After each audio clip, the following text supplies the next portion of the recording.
은혜가 사랑하는 모든 성도들 가운데 함께 하시기를 주님의 이름으로 간절히 축원을 드립니다.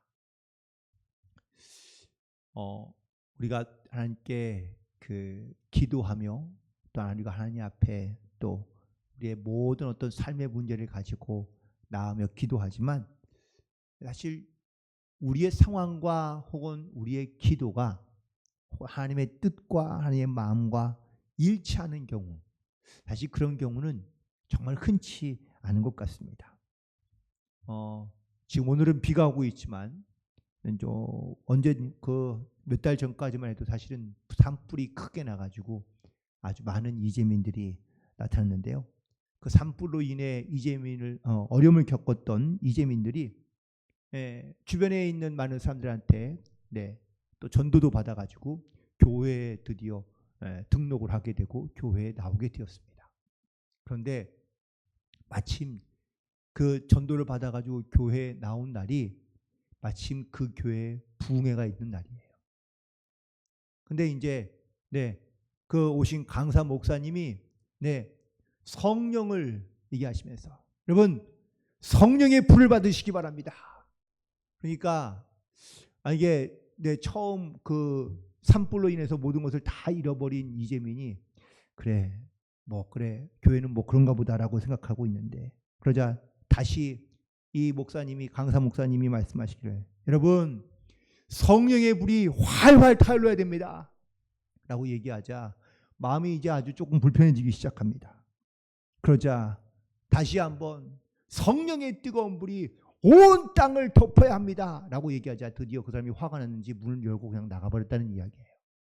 여러분 어쩌면은 우리가 말씀을 들어도 사실 그 말씀이 내 마음과 내 심령 가운데 잘 이렇게 은혜로 다가오고 그 말씀이 내 심령 가운데 정말 큰 위로와 능력으로 다가오는 경우도 물론 있지만 때로는 어떨 때는 하나님의 말씀이 나에게 주시는 그런 위로와 평안의 말씀이 아니라 오히려 내 마음 가운데 심령 가운데 정말 때로는 찔림으로 혹은 또 때로는 상처로 아픔으로 다가오게 하는 말씀도 분명히 있다는 것이죠.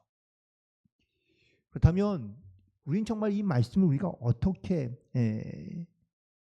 이 말씀을 따라 우리가 어떻게 살아가면 좋을까?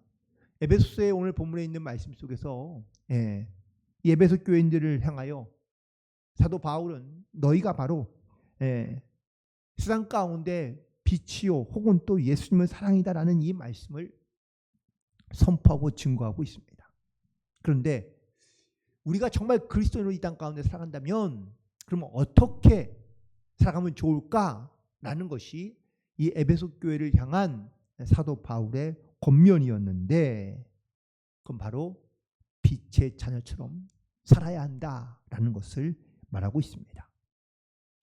우리가 잘 알고 있는 야고보서 2장 17절에 있는 말씀에 보면 야고보 사도가 말하기를 행함이 없는 믿음은 죽은 믿음이다 라고 말하고 있습니다. 그렇다면 우리의 믿음을 우리가 어떻게 행함으로 나타내야 될까라는 것이 이 빛의 자녀처럼 행하라 라는 말과 일맥상통할 수 있는 말인데, 오늘 제가 사실은 오늘 본문에 있는 말씀을 1절부터 14절까지에 있는 말씀을 좀 다 읽었으면 좋겠지만 제가 오늘 그 중에서 핵심되는 말씀인 8절에 있는 말씀만 함께 읽었는데요. 이 말씀을 조금 더 차근차근 함께 보면서 말씀으로 함께 은혜 나누길 원하는데, 첫 번째 먼저 우리가 빛의 자녀처럼 행하려 한다면 먼저 하나님을 본받는 자가 되어야 된다라고 말하고 있습니다. 오늘 1절에 있는 말씀 다시 한번 보시기 바랍니다. 5장 1절입니다. 그러므로 사랑을 받는 자녀같이 너희는 하나님을 본받는 자가 되라 라고 말씀하고 있습니다. 1380년에 토마스 아켄피스라는 사람이 신학자가 어떤 한 책을 썼는데 그 책의 제목은 그리스도를 본받아 라는 책입니다. 근데 이 책은 약 한 650년 전에 쓰여진 책이긴 한데, 그런데 지금도 읽혀지고 있고 또 성경 다음으로 가장 많이 읽혀진 책이라고 이렇게 서적이라고 이야기합니다. 그런데 1380년도에 이 책이 쓰여졌을 때 그때 시대적 상황은 어땠을까요? 영국과 프랑스의 100년 전쟁이 있었고요. 그래서 많은 사람들이 이 전쟁으로 희생이 됐고 또 당시에는 우리가 뭐 한 번쯤은 들어봤을 만한 흑사병이 유행을 해서 뭐 어떤 마을은 100명 중에 90명이 죽었다는 기록도 있습니다. 그만큼 전 유럽의 이 흑사병으로 인해서 인구가 적어도 3분의 1 이상은 다 이 흑사병으로 인해서 죽었던 때입니다. 그러니 그 당시에 수많은 사람들이 과연 무엇을 바라보며 혹은 또 무엇을 소망하며 살아갈 수 있었을까? 당시에 이 토마스 아켄피스라는 이 신학자가 그리스도를 본받아라는 이 책을 썼을 때에 이 책의 내용은요, 많은 당시에 설교자들이 하나님의 말씀을 선포하거나 하나님의 말씀을 대언할 때에 했던 말씀들을 모아서 엮어놓은 책이 바로 그리스도를 본받아라는 책입니다. 이 책에 있는 내용의 가장 핵심적인 말씀은 바로 우리가 그리스도를 닮아 살아야 한다라는 것을 말하고 있는 겁니다. 오늘 1절에서도 얘기죠. 너희는 하나님을 본받는 자가 되라 라고 말씀하고 있습니다. 그렇다면 우리가 하나님을 본받는다는 것은 과연 어떤 말씀일까? 내가 어떻게 하나님을 본받을 수 있을까?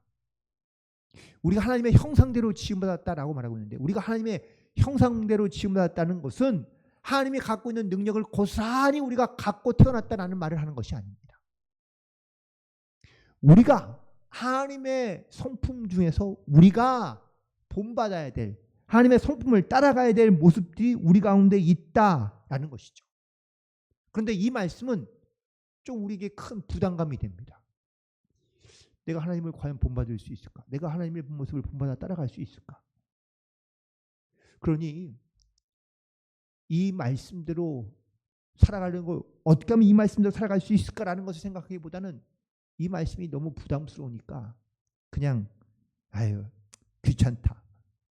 그냥 나는 내 멋대로 혹은 또 그냥 내가 하고 싶은 대로 그냥 살다가 죽어야 되겠다라고 이렇게 생각하는 사람들이 많이 있다는 것이죠.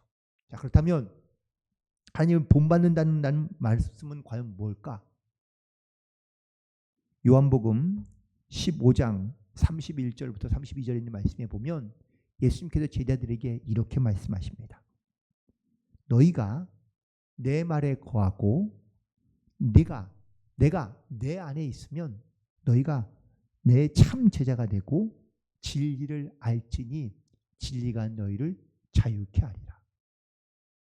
여러분 우리가 예수님 안에 있을 때 참된 자유와 참된 진리를 여러분 과연 느끼고 누리며 살고 계십니까? 우리 신앙생활하면서 신앙생활이 어렵다, 힘들다, 괴롭다. 우린 이런 마음 혹은 또 그런 생각을 가지고 살아간다면 정말 이 신앙생활이 우리 가운데 큰 부담감이 될 수밖에 없을 것 같아요. 그런데 내가 정말 주님 안에서 말씀 안에서 진리 안에서 내가 정말 자유케 되고 내가 그 하나님의 예수님의 그 사랑과 은혜를 내가 정말 깨달아 알며 내가 어떻게든 내가 이 주님을 사랑하는 마음을 가지고 이 땅 가운데 살아갈지를 우리가 정말 소망하며 기대하며 살다가면 우리 가운데 어느새 내 삶에 혹은 내 얼굴에 내 모습에 주님의 모습을 닮아가는 그러한 영적인 삶을 살아갈 수 있게 될 줄 믿습니다.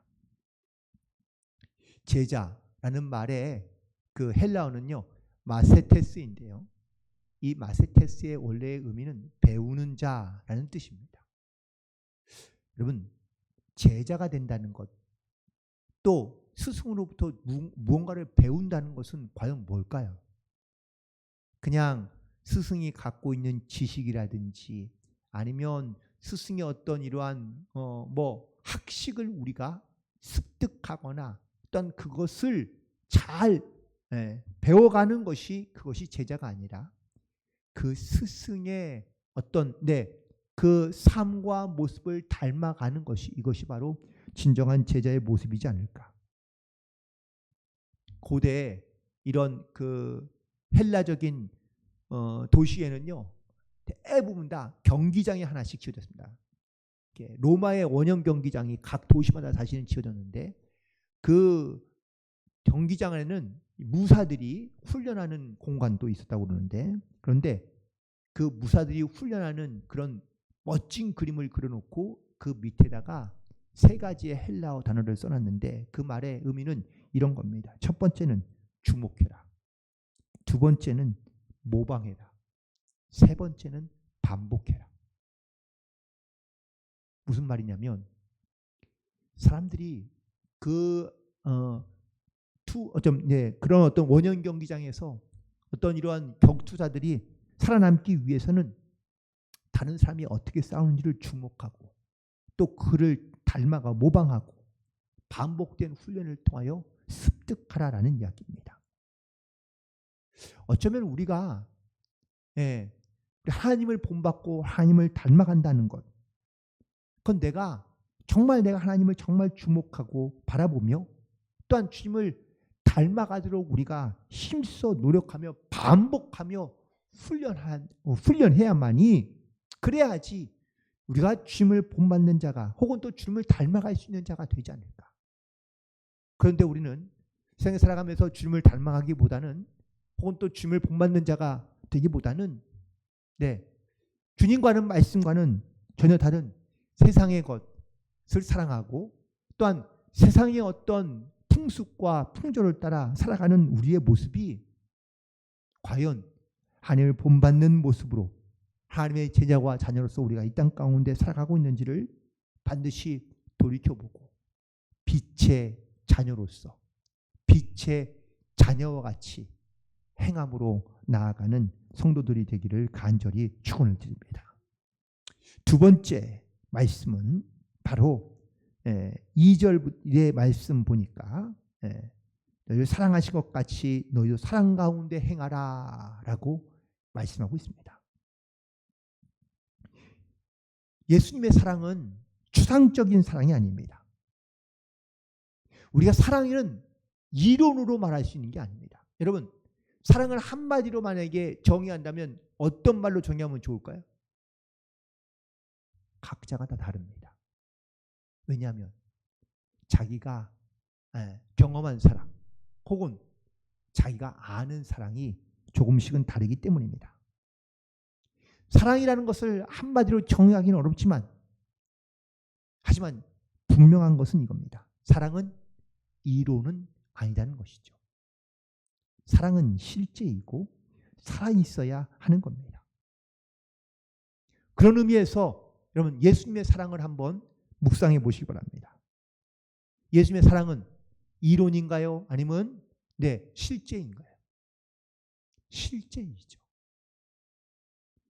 예수님께서 이 땅 가운데 오신 이유도 사랑하시기 때문이었는데 자기를 그렇게 내어버리고 그리고 원래는 하나님과 번처셨지만 하나님과의 동등됨을 취하실 것으로 여기지 아니하시고 자기의 모든 권리나 자기의 모든 특권을 다 버리셨습니다.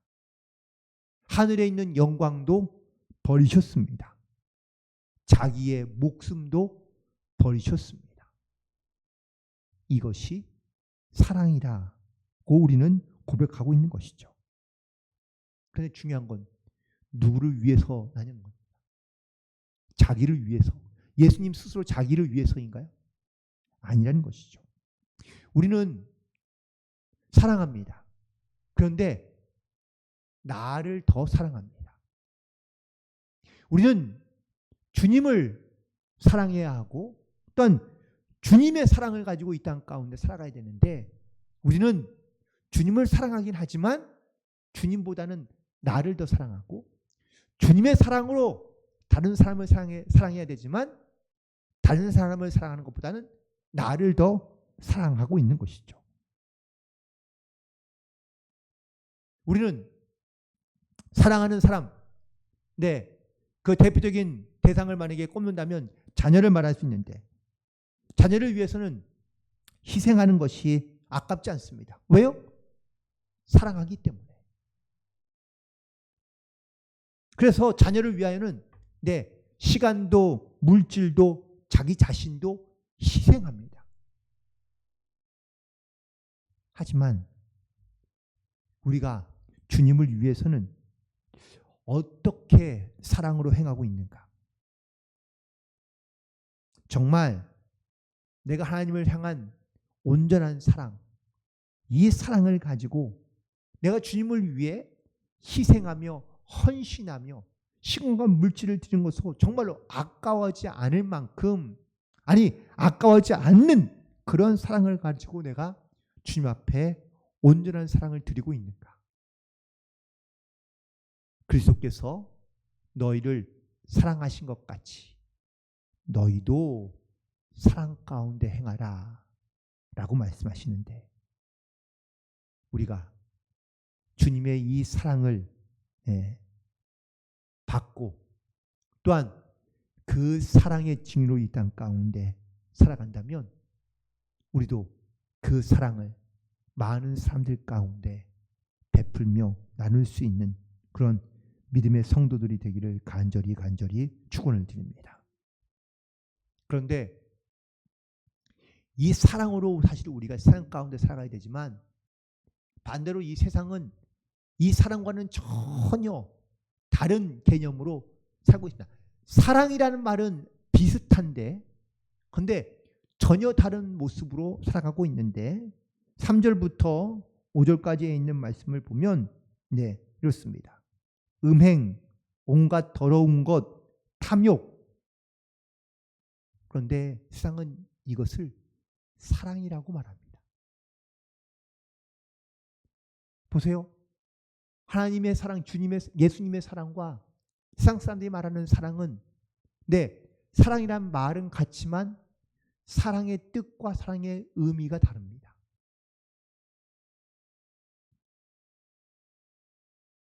여기 나오는 음행과 온갖 더러운 것과 탐욕, 이것이 에베소 교회에 혹은 당시 이 복음이 써졌던 말씀이 있었던 그 에베소 지역에 있는 모든 사람들에게는요, 음행, 온갖 더러운 것, 이 탐욕, 이런 것들이 그냥 아무렇지 않은 일상적인 자연스러운 그러한 모습이었다라는 것이죠.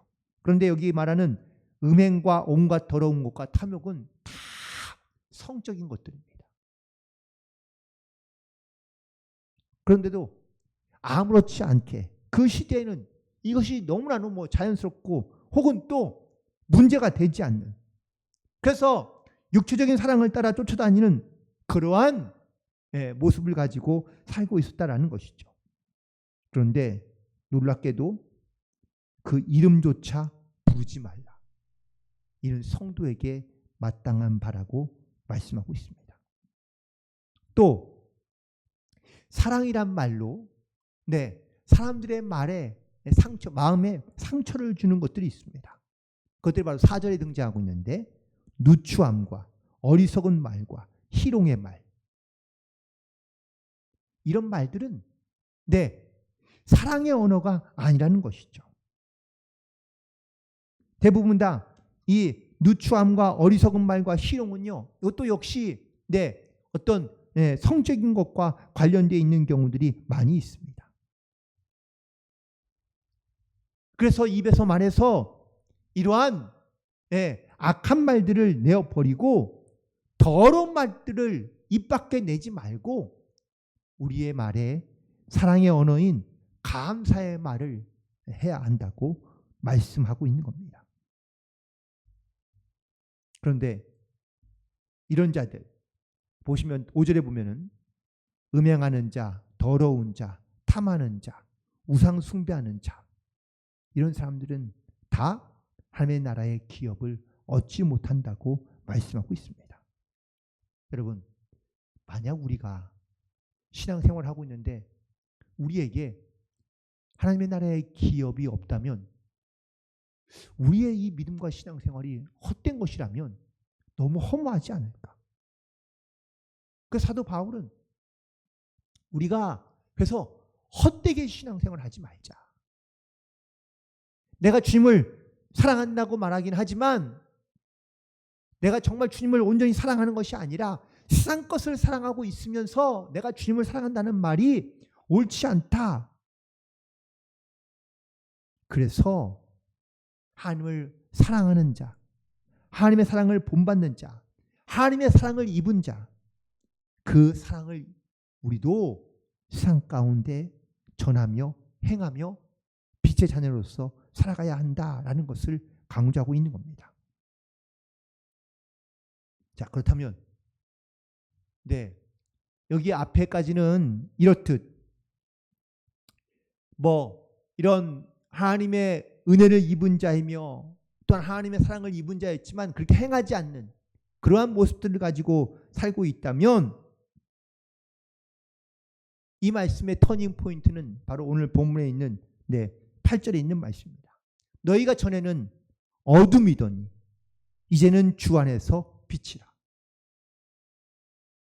이전까지는 내가 어쩌면 어둠의 열매, 죄의 열매를 내가 가지고 살았다면 이제는 의의 열매, 성령의 열매, 믿음의 열매를 가지고 살아가야 한다는 것을 말씀하고 있는 겁니다. 그래서 주 안에서 빛이 되었다, 빛의 자녀가 되었다는 것을 선포하고 있는 것이죠. 어둠 가운데 있는 사람들의 특징이 뭔지 아십니까? 좌충우돌, 혹은 또 자기가 무엇을 하는지 잘 알지 못한다라고 말할 수 있습니다. 어디로 가는지도 모르고 뭘 하는지도 모르고 또 이게 어떤 방향으로 가는지도 알 수 없는 그러한 모습이 바로 어둠에 갇혀있는 사람들의 특징이라는 것이죠. 사도 바울은 이런 세대를 패역한 세대라고 이야기합니다. 패역이라는 말이 많으면 방향을 상실했다라는 뜻입니다.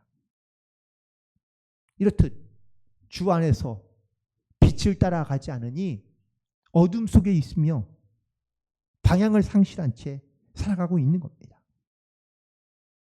자, 그렇다면 주님 안에서 빛의 자녀를 행한다는 말씀은 과연 어떤 말씀입니까? 9절 이후에 있는 말씀이죠. 그래서 빛의 열매는 모든 착함과 의로움과 진실함에 있다라고 말씀하고 있습니다.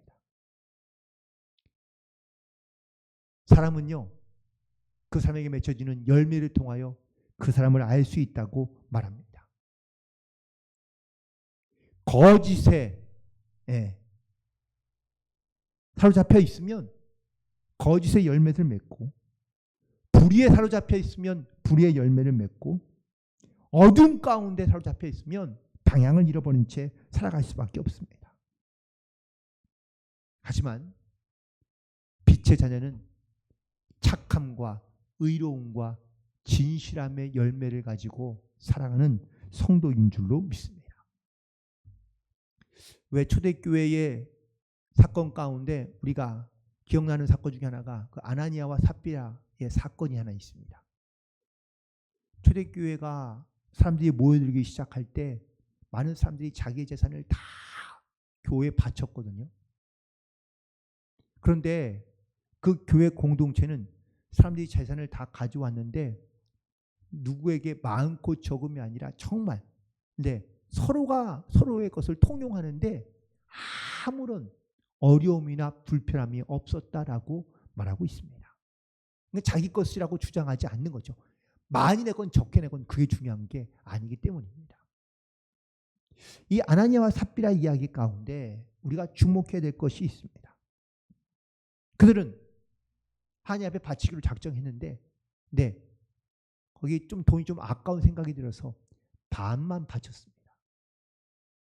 그런데 보세요. 결과적인 이야기지만 반을 바쳤기 때문에 아나니아와 삽비라가 하나님의 책망을 받은 건가요? 그게 아니에요. 절반만 바쳤기 때문에 아나니아와 삽비라가 책망을 받은 것이 아니라 성령을 속이려고 하고 거짓말했기 때문이라고 말하고 있습니다. 결국 거룩함에 또한 빛의 자녀로서 살아간다는 것은 여기 말씀한 것처럼 착함과 의로움과 진실함, 이것이 하나로 되어 있는 상태를 의미하고 있는 겁니다. 빛의 자녀는요, 정직합니다. 그리고 진실합니다. 그런데 서로가 서로를 믿지 못하고 신뢰할 수 없고 혹은 투명하지 않으면 그 사회가 혹은 그 공동체가 건강하거나 아니면 또 온전할 수 있을까요? 그렇지 않다는 겁니다.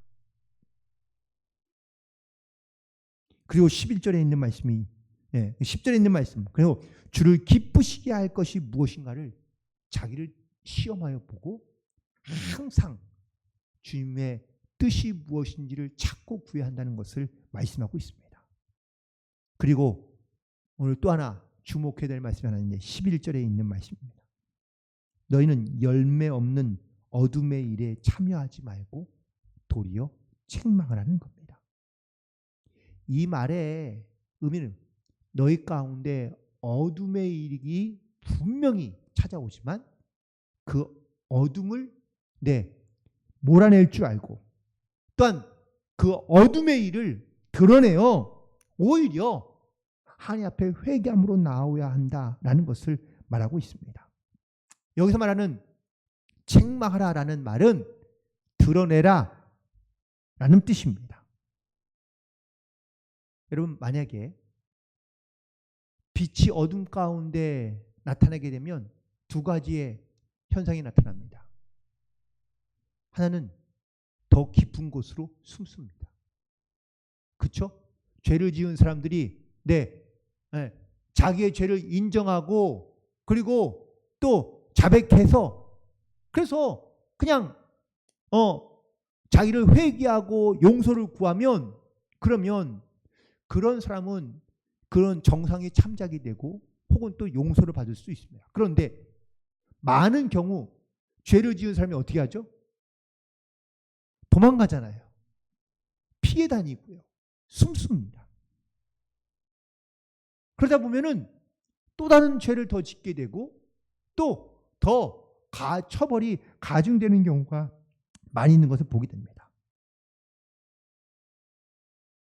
사도 바울은 에베소 교회를 향하여 교인들을 향하여 말하기를 너희들이 어둠의 일에 참여하지 말고 스스로 더 어둠 가운데 숨어들지 말고 피하지 말고 도망하지 말고 도리어 자기를 드러내라는 거예요.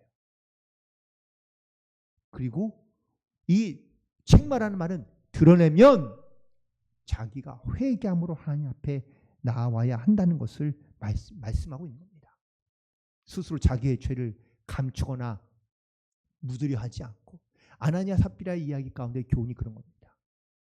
거짓과 자기의 죄악을 숨기거나 감추려 하지 말고 피하려 하지 말고 도망하지 말고 오히려 자기를 부끄럽지만 자기의 죄악을 드러내어 그를 회개하고 그리고 자복하면 하나님께서 오히려 그 일을 통하여 더 빛으로 드러나게 하겠다고 약속하고 말씀하고 있는 겁니다.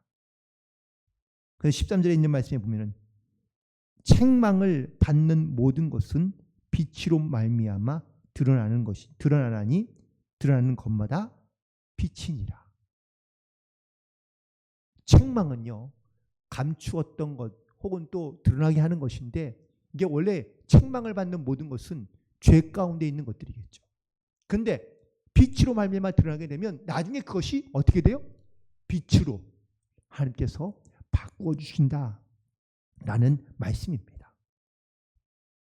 그러므로 우리가 빛의 자녀로 행한다는 것은 우리 가운데 감추어두고 혹은 또 드러나지 못하도록 숨겨두는 것이 아니라 오히려 자기의 부끄럽지만 그를 죄악을 드러내고 혹은 그것을 고백하며 회개함으로 하나님 앞에 나아갈 때 하나님께서 그 연약한 거지만 약함이지만 오히려 그 약함을 강하게 하시고 오히려 그 약함을 통하여 하나님의 살아계신 증거들을 나타내는 복음의 증인으로 우리를 하나님께서 사용해 주시는 줄 믿습니다.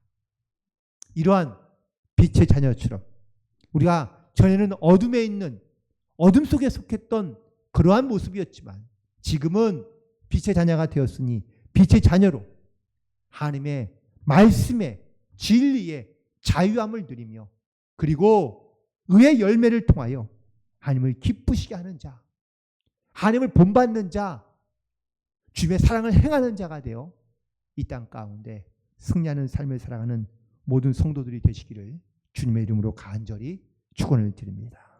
기도하시겠습니다. 하나님 아버지 감사합니다.